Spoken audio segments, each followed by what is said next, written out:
ఈరోజు మీడియా సమావేశానికి ఇచ్చినటువంటి గౌరవ తాజా కౌన్సిలర్స్, మాజీ కౌన్సిలర్స్, అదేవిధంగా సీనియర్ నాయకులు, అదేవిధంగా ప్రెస్ సోదరులకి నమస్కారం తెలియజేస్తా ఉన్నాను. మరి ఏదైతే గత నెల జూలై 31 తేదీన కౌన్సిల్ సమావేశంలో నేను ఏదైతే నిషేధిత ప్రాంతంలో ఏ విధంగా అనుమతి ఇచ్చిర్రు, దీని అనుమతులు రద్దు చేయాలి అని కౌన్సిల్లో ప్రస్తావించడం, సమాధానం రాకపోతే తద్వారా కలెక్టర్ గారికి ఫిర్యాదు ఇవ్వడం, ఫిర్యాదు ఇచ్చిన తద్వారా ఆగస్టు 3వ తేదీన కలెక్టర్ గారు ఫిర్యాదిస్తే తద్వారా ఆగస్టు 12వ తేదీన రద్దు చేస్తున్నామని కమిషనర్ గారు ప్రెస్ నోట్ ఇవ్వడం, ఇదంతా జరిగిపోయింది. అంటే మేము ఏమన్నాం, అక్రమ కట్టడాలు అంటే విజిట్ ఉన్న ప్రాంతంలో ఏ విధంగా పర్మిషన్ ఇచ్చిర్రు, అదే విధంగా ఆ పర్మిషన్ ప్రోత్సహించిన అంటే తెలుసు తప్పు అని తెలిసిన దానికి కూడా అధికారుల పైన చర్య తీసుకోవాలని చెప్పేసి అన్నాం. అంతే తప్ప ఎక్కడ కూడా పేర్లు ప్రస్తావించలేదు, ఎవరి పేరు అనలేదు, ఈ పార్టీ ఆ పార్టీ అనలేదు. ఎందుకంటే అభివృద్ధి కోసం, పట్టణంలో అభివృద్ధి కోసం మాట్లాడినాం తప్ప ఎక్కడ కాంగ్రెస్ నాయకులు, ప్రస్తుత 15వ వార్డు కౌన్సిలర్, ప్రస్తుత చైర్మన్, అదేవిధంగా 24వ వార్డు కౌన్సిలర్ అన్నారం శ్రీనివాస్, అదేవిధంగా ఇతర కౌన్సిలర్స్ అలా కో బ్యాచ్ అంతా కలిసి ప్రెస్ మీట్ పెట్టిర్రు. ఏమని మరి అంటే మేము ఎక్కడ కూడా ఎవరి దగ్గర కూడా వాళ్ళ పేరు ప్రస్తావించలేదు. దొంగే దొంగ అన్నట్టుగా జబ్బాలు జరుచుకుంటుంది మీరు. ఈ రోజు నిన్న చూస్తా ఉంటే జబ్బాలు జరుచుకుని మాట్లాడుతుంది మీరు. ఈ రోజు గతంలో ఏదైతే మీరు ఈ అక్రమ చేపూరి మధుకర్ అనే వ్యక్తి మీ పార్టీ వాళ్ళే కదా, మీ వ్యక్తే కదా అని మాట్లాడుతూ, అసలు చేపూరి మధుకర్ అనే వ్యక్తికి మాకు మా పార్టీకి ఎట్లాంటి సంబంధం లేదు, ఎట్లాంటి జోక్యం లేదు. అదే విధంగా మీరు గతంలో ఆ చేపూరి మధుకర్ వ్యక్తి పైన, ఇంటి పైన అంటే గత నెల రోజుల క్రితం ఏదైతే అక్రమ ధాన్య కుంభకోణం ఏదైతే ఉందో దానిపైన ఆ పైసలు అంటే రైతులకు ఇచ్చే పైసల పైన వడ్డీ ఆ డబ్బులతోటే అక్రమంగా బిల్డింగ్ కడుతుండు, అక్రమంగా పర్మిషన్ తీసుకున్నారు. ఆ పర్మిషన్ రద్దు చేయాలని చెప్పేసి మీ కాంగ్రెస్ నాయకులే కదా కమిషనర్ ప్రెస్ వినతి పత్రం ఇచ్చింది. అది తెలియదా? తెలియదా అసలు మీకు? మీరు ఏం మాట్లాడుతున్నారు? ఒక విజ్ఞతతోటి మాట్లాడురి, ఒక తెలుసుకొని మాట్లాడురి, సబ్జెక్ట్ తోటి మాట్లాడురి. ప్రతిదానికి ఇలా తప్పుదో పట్టించే విధంగా మాట్లాడేందుకు ప్రజలందరూ గమనిస్తున్నారు, ప్రజలందరూ విఘ్నులు. కాబట్టి ఈ విధంగా మాట్లాడడం దీనికి మేము తీవ్రంగా ఖండిస్తా ఉన్నాము. అదే విధంగా మీరు ఏ విధంగానైతే మరి అక్రమ కట్టడాలు అని చెప్పి అని అంటున్నారు, అక్రమ కట్టడాలను ఎక్కడ ప్రోత్సహించలేదు. మేం పరిపాలన ఉన్నప్పుడు దాదాపు 2020 నుంచి 25 వరకు ఎక్కడ కూడా అక్రమ కట్టడాలను ప్రోత్సహించలేదు. మేము ఎక్కడ కూడా ఏమైనా ఉంటే బయట పెట్టండి. మీకు దమ్ము ధైర్యం ఉంటే, మీకు చీము నెత్తురు ఉంటే, నేను మాట్లాడొద్దు కానీ మాట్లాడుతున్నా, మీకు దమ్ము ధైర్యం ఉంటే ఏవైనా మేము ఎక్కడైతే గత 5 సంవత్సరాల్లో మేము ఎవరినైతే ప్రోత్సహించామో అని బయట పెట్టురి. అది మీ సత్తా. ఈ విధంగా మాట్లాడడం ఏ విధంగా మీరు సమంజసం? మీరు ఈ విధంగా ప్రజల్ని చూస్తున్నారు, ప్రజలు గమనిస్తున్నారు. మేము గతంలో ఏం చేసినాం, మీరు ఇప్పుడు ఏం చేస్తున్నారు అని ఈ విధంగా చేయడం చాలా తప్పు చర్య. మరి నిన్నటి రోజున మరి ఒక అన్నారం శ్రీనివాస్ అనే కౌన్సిలర్, 24 కౌన్సిలర్, మరి మేము అధికారంలోకి వచ్చినాక ఎక్కడ కూడా అక్రమాలకు తావు లేకుండా పనిచేస్తున్నాము, ఎక్కడ కూడా అక్రమాలు జరుగుతలేవు, ఎక్కడ పర్మిషన్లు ఇవ్వలేదు అని చెప్పారు. మేము అధికారంలోకి వచ్చి 4 నెలలు అవుతుంది అని చెప్పారు. దయచేసి తెలుసుకొని మాట్లాడుది.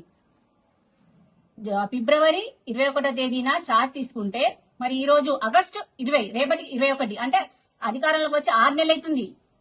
తెలియని మిడిమిడి జ్ఞానంతో మాట్లాడకుర్రి. లెక్కలు చూసుకోరు, డేట్లు చూసుకోరు. 4 నెలలు కాదు, అధికారంలోకి వచ్చి 6 నెలలు అవుతుంది. 6 నెలలు వచ్చినాక మీరు అక్రమంగా 2 పర్మిషన్లు ఇచ్చిర్రు. ఇగో మే 1వ తేదీన ఈ సంవత్సరం 2026 సంవత్సరం ఒకరికి ఇచ్చిర్రు. జూన్ 23 తేదీ ఈ విధంగా ఇది ఇచ్చింది మీరు కాదా? అసలు మీకు తెలుస్తుందా తెలియదా? ఈ విధంగా అక్రమంగా పర్మిషన్లు ఇచ్చిర్రు, మీరే రద్దు చేసిర్రు. అక్రమంగా ఉంటేనే కదా రద్దు చేసింది కలెక్టర్ గారు. ఇది అందరు ప్రజలు కూడా గమనిస్తున్నారు. కాబట్టి మీరు మిడిమిడి జ్ఞానంతో మాట్లాడకురి. ఈ విధంగా రద్దు చేసిర్రు, అంత జరిగిపోయింది. దానిపైన క్రమశిక్షణ చర్యలు తీసుకోవాలని మేము మాట్లాడినాం. మరి మీరు చూస్తా ఉంటే ఈ విధంగా మాట్లాడడం ఏ విధంగా సమంజసం? అదే విధంగా మీ వార్డులలోనే అంటే మీరు ఏదైతే వార్డులలో ఏదైతే బఫర్ జోన్ ఉంది, అదే విధంగా G+2 టెంపుల్ పరిధిలో 1 కిలోమీటర్ పరిధిలో అంటే 1000 మీటర్ల ఎత్తులో ఉన్నటువంటి G+2 కంటే ఎక్కువ ఉన్న వాటికి మీరు అధికారంలో ఉన్నప్పుడు ప్రోత్సహించారు, మీరే చేసిరు, అంతా మాట్లాడారు.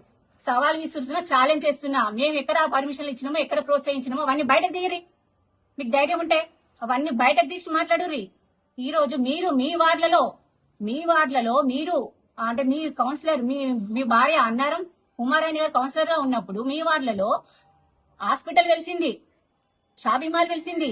దానిపైన మీరు మున్సిపల్ సిబ్బందిని పంపించి డబ్బుల కోసం పంపించింది చరిత్ర మీది కాదా?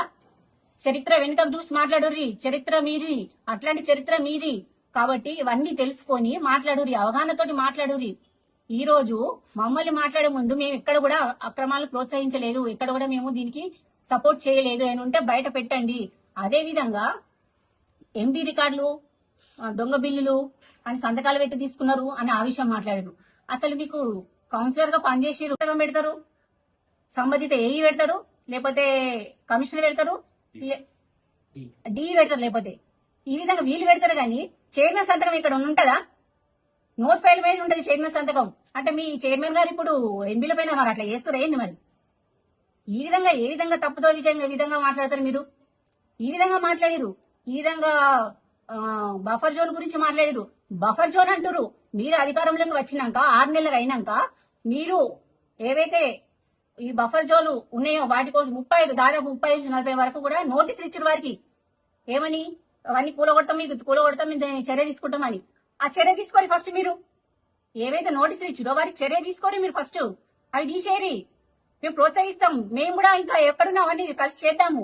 అంటే ఏమైనా ముడుపులు ముట్టినాయా? మరి ఇప్పుడు ప్రశ్నిస్తున్నాం, ఎందుకు చర్య తీసుకుంటలేరు? ఏమైనా ముడుపులు ముట్టినాయా? మేము ఉన్నది నిజాన్ని నిక్కచ్చిగా మాట్లాడతాం, ఏదైనా తెలుసుకునే మాట్లాడతాం. అవును, మాకు అనుభవం ఉంది కాబట్టే మాట్లాడుతున్నాం. మీరు తెలిసి తెలియని మిడిమిడి జ్ఞానంతో మాట్లాడకూరి, మాట్లాడే ముందు తెలుసుకొని మాట్లాడురి. అదే విధంగా ఇంకో వార్డు కౌన్సిలరు, ప్రస్తుత చైర్మన్ 15వ వార్డు కౌన్సిలరు, వారు మాట్లాడుతురు ఏమని? అదృష్టంతో ఏదో గెలిచిరు అని అంటారు. అవును, మాకు అదృష్టం ఉందే 4 సార్లు 5 సార్లు గెలుచుకుంటూ రావడం జరుగుతుంది. ప్రజలు మమ్మల్ని గెలిపించారు కాబట్టి 9వ వార్డు ప్రజలు, 10వ వార్డు ప్రజలు మా దేవుళ్ళు, వాళ్ళు మమ్మల్ని గెలిపించారు కాబట్టి, మా నీతి నిజాయితీని మెచ్చుకున్నారు కాబట్టి వరుసగా 2006వ సంవత్సరంలో యునానిమస్ గా గెలవడం జరిగింది. 2014లో కౌన్సిలర్ గా గెలవడం జరిగింది. 2020లో కౌన్సిలర్ టు చైర్మన్ గా గెలవడం జరిగింది. 2026లో మళ్ళీ కౌన్సిలర్ గా గెలవడం జరిగింది. అంటే ఈ విధంగా మేము ప్రజల కోసం ప్రశ్నిస్తుంటే మాట్లాడుతుంది తప్ప చరిత్ర తెలుసుకొని మాట్లాడారు. మేము అనుభవం ఉంది కాబట్టి కౌన్సిలర్ మేము ప్రశ్నించినాం. వాళ్ళు అంటారు అనుభవం ఉంది కదా ఏదో చెప్తుంది మాకు అనుకో. అవును, అనుభవం ఉంది కాబట్టి కౌన్సిలర్ ప్రశ్నించడం. ఈ తప్పుడు చర్య, తప్పు పర్మిషన్, దీనికి రద్దు చేయరి, ఈ అధికారులపైన క్రమశిక్షణ చర్యలు తీసుకోరి అని అన్నారు కాబట్టి తీసుకున్నారు. మీరు రద్దు చేసిర్రు. ఇవన్నీ కూడా తెలుసుకోవడం మీరు ఏ విధంగా మాట్లాడుతారు? గతంలో మీ భార్య కోఆప్షన్ మెంబర్ ఉంది, మరి అప్పుడు ప్రశ్నించలేదు ఎందుకు? మరి అప్పుడు ఇవన్నీ గుర్తుకు రాలేదా? ఇవన్నీ చూడలేదా? తెలియదా? అసలు మీ టౌన్ లో లేరా? ఏం మాట్లాడుతారు మీరు? తెలుసుకొని ఒక సామెత ఉంది, గురువింద గింజ తను నలుపు ఎరగదట. అంటే ఆ గురువింద గింజకు ఒకవైపు రెడ్ గా ఉంటుంది, ఒకవైపు నల్లగా ఉంటుంది. నేను నల్లగా ఉన్నానని ఎవరికి తెలియదు, ఏ చేస్తే చెల్లుతా అనుకుంటారు. కానీ ప్రజలందరూ గమనిస్తుర్రు, ప్రజలందరూ చూస్తుర్రు. ఇది తప్పు చర్య అని రుజువైంది కాబట్టి మీరు పర్మిషన్ రద్దు చేసిర్రు. క్రమశిక్షణ చర్యలు తీసుకోమంటున్నాం. కానీ మీరు పొంతలు లేని సమాధానాలతో ఈ విధంగా చేయడం, ఈ రోజు ఒక వ్యక్తికి మీ పార్టీ నాయకులు సపోర్ట్ చేస్తున్నారు, మీ వ్యక్తే కదా అని అనడం ఏ విధంగా సమంజసం? ఇది తప్పుడు చర్య. కాబట్టి మీరు రానున్న రోజు తస్మాత్ జాగ్రత్త. మీకు దమ్ము ధైర్యం ఉంటే ఏదైనా రుజువులతో బయట పెట్టండి. మా దగ్గర ఆధారాలు ఉన్నాయి. ఈ కౌన్సిలర్ అన్నారం శ్రీనివాస్ అనే కౌన్సిలర్ దాని గురించి ఆధారాలు ఉన్నాయి. సమయం వచ్చినప్పుడు బయట పెడతాం, తప్పకుండా బయట పెడతాం. వేచి చూడండి. కాబట్టి మీరు ఇట్లాంటి మాటలు మాట్లాడే ముందు జాగ్రత్తగా నోరు అదుపులో పెట్టుకొని మాట్లాడండి. నోరు ఉంది కదా అని ఇష్టం వచ్చినట్టు మాట్లాడితే మేము చూస్తూ ఊరుకునే ప్రసక్తి లేదు. అదే విధంగా మీరు కూడా ఏ విధంగా మీరు కౌన్సిల్ సమావేశంలో ప్రతిదానికి కూడా మీరు మీరు ఇవ్వండి, మీ సలహాలు సూచనలు ఇవ్వండి అని అంటున్నారు. సలహాలు సూచనలు ఇస్తున్నాం కాబట్టే మేము ఈ విధంగా ప్రశ్నిస్తున్నాం. మరి ఒక మాట అన్నారు మీరు, గౌరవ 15వ వార్డు కౌన్సిలర్ గారు, అదేవిధంగా ప్రస్తుత చైర్మన్ గారు, మేము అధికారంలోకి వచ్చినాక ఈ నెల 3వ తేదీన అనుమతిని కూడా రద్దు చేయడం జరిగింది అని నా ప్రెస్ నోట్ లో చెప్పారు. అసలు మీకు తెలుస్తారా? మీకు అవగాహన ఉందా? సబ్జెక్ట్ పైన అవగాహన ఉందా? మేము కలెక్టర్ గారికి ఆగస్టు 3న కంప్లైంట్ ఇచ్చినాం. ఆగస్టు 3న కంప్లైంట్ ఇస్తే వారు ఆగస్టు 12 తేదీన రద్దు చేసిర్రు. మరి నిన్నటి రోజున ఆగస్టు 12వ తేదీన రద్దు చేసినట్టు కూడా ఇచ్చిర్రు. ఈ విధంగా ఇస్తే మీరు అవగాహన రాహిత్యంతో అవగాహన లేకుండా మాట్లాడడం, ఆగస్టు 3వ తేదీన రద్దు చేసినాం అంటారు. అసలు మీకు నిజంగా ఈ అనద్దు గాని అసలు తెలిసేటట్టు లేదు మీకు. అందుకే అనుభవం ఉన్న వాళ్ళతో సలహా సూచనలు తీసుకొని మాట్లాడండి. మాట్లాడే ముందు ఏది పడితే అది మాట్లాడితే మేము సహించబోము. మీ పార్టీ పెద్దల దగ్గర మెప్పు కోసం ఇదంతా చేస్తున్నారని అంటారు. అవును, మేము ప్రజల పక్షాన ప్రశ్నిస్తాం. మా పెద్దలు మా నాయకులు ఒకటే చెప్పారు, ప్రతిపక్ష పార్టీగా ఉన్నాము, ప్రజల గొంతుకై ప్రశ్నించుర్రి, మీరు ప్రజల పక్షాన అడుగుర్రి, ఎక్కడ తప్పు జరిగితే అక్కడ నిలదీయర్రి అడుగురని చెప్పారు. కాబట్టి మేము ఈ విధంగా అడుగుతున్నాం. మీకు భయం ఎందుకు? గురువింద గింజాడు భుజాలు తడుపుకున్నట్టు మీరు ఎందుకు భయపడుతుర్రు? మీరు భయపడకుండా ఈ విధంగా అడిగిన వాటికి సమాధానం చెప్పుకుంటూ కౌన్సిల్లో కావచ్చు, ఎక్కడైనా కావచ్చు, ఈ విధంగా చేయకుండా సభ్యతతోటి మేలని సందర్భంగా తెలియజేస్తున్నాను.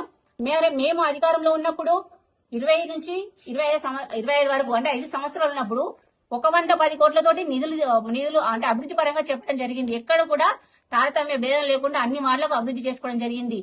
సీసీ డ్రైన్స్ కావచ్చు, సీసీ రోడ్స్ కావచ్చు, కమ్యూనిటీ మన జంక్షన్స్ కావచ్చు, పార్కులు కావచ్చు, అదేవిధంగా వైకుంఠధామం కావచ్చు, మిషన్ భైరత నీటి కోసం ఇబ్బంది పడితే దాదాపు 9,500 కలెక్షన్ ఇచ్చి మిషన్ భైరత కలెక్షన్ ఇవ్వడం జరిగింది. తాగునీటి సమస్యలు తీర్చడం జరిగింది. ఇది మా చరిత్ర. మా చరిత్రలో గొప్ప గొప్ప పనులు చేసినాం. మేము గల్ల ఎగరేసి చెప్తాం బాధ్యతగా పనులు చేసినామని. మీలక తప్పుడు వ్యవహారాలు, దొంగ వ్యవహారాలు, చాటుమాటు వ్యవహారాలు, దొంగ చాటున పర్మిషన్ ఇచ్చుడు ఈ విధంగా చేయలేము మేము ఇప్పుడు. ఇది మా పనితనం. ఇది మేము చెప్పి చేస్తాము. అంటే తప్పు నిలదీస్తాం. కాబట్టి రానున్న రోజుల్లో ప్రజలని బుద్ధి చెప్తారు. రానున్న ఎలక్షన్ లో మీరు వార్డులలో తిరిగినప్పుడు మీ కాంగ్రెస్ పార్టీ ఏంటిది, బీఆర్ఎస్ పార్టీ అంటే ఏంటిది ప్రజలే బుద్ధి చెప్తారు. ఈ విధంగా ప్రభుత్వ పరంగా చూస్తే చాలా వరకు ప్రజలకు మోసం చేస్తుంది. అది పోయి ఈ విధంగా మీరు పాలకవర్గంలో మేము వచ్చినాక ఈ విధంగా చేయడం, ఓరోలకి ఎత్తురు, ఇది చేస్తున్నారు, అది చేస్తున్నారు, ఇవన్నీ కూడా ప్రజలందరూ గమనించారు, ప్రజలందరూ చూస్తారు. కాబట్టి తస్మాత్ జాగ్రత్త. మాట్లాడే ముందు నోరు అదుపులో పెట్టుకుని మాట్లాడండి. ప్రతి దాన్ని ఈ విధంగా ప్రశ్నిస్తాం, ప్రజల గొంతుకై నిలదీస్తాం. జై తెలంగాణ.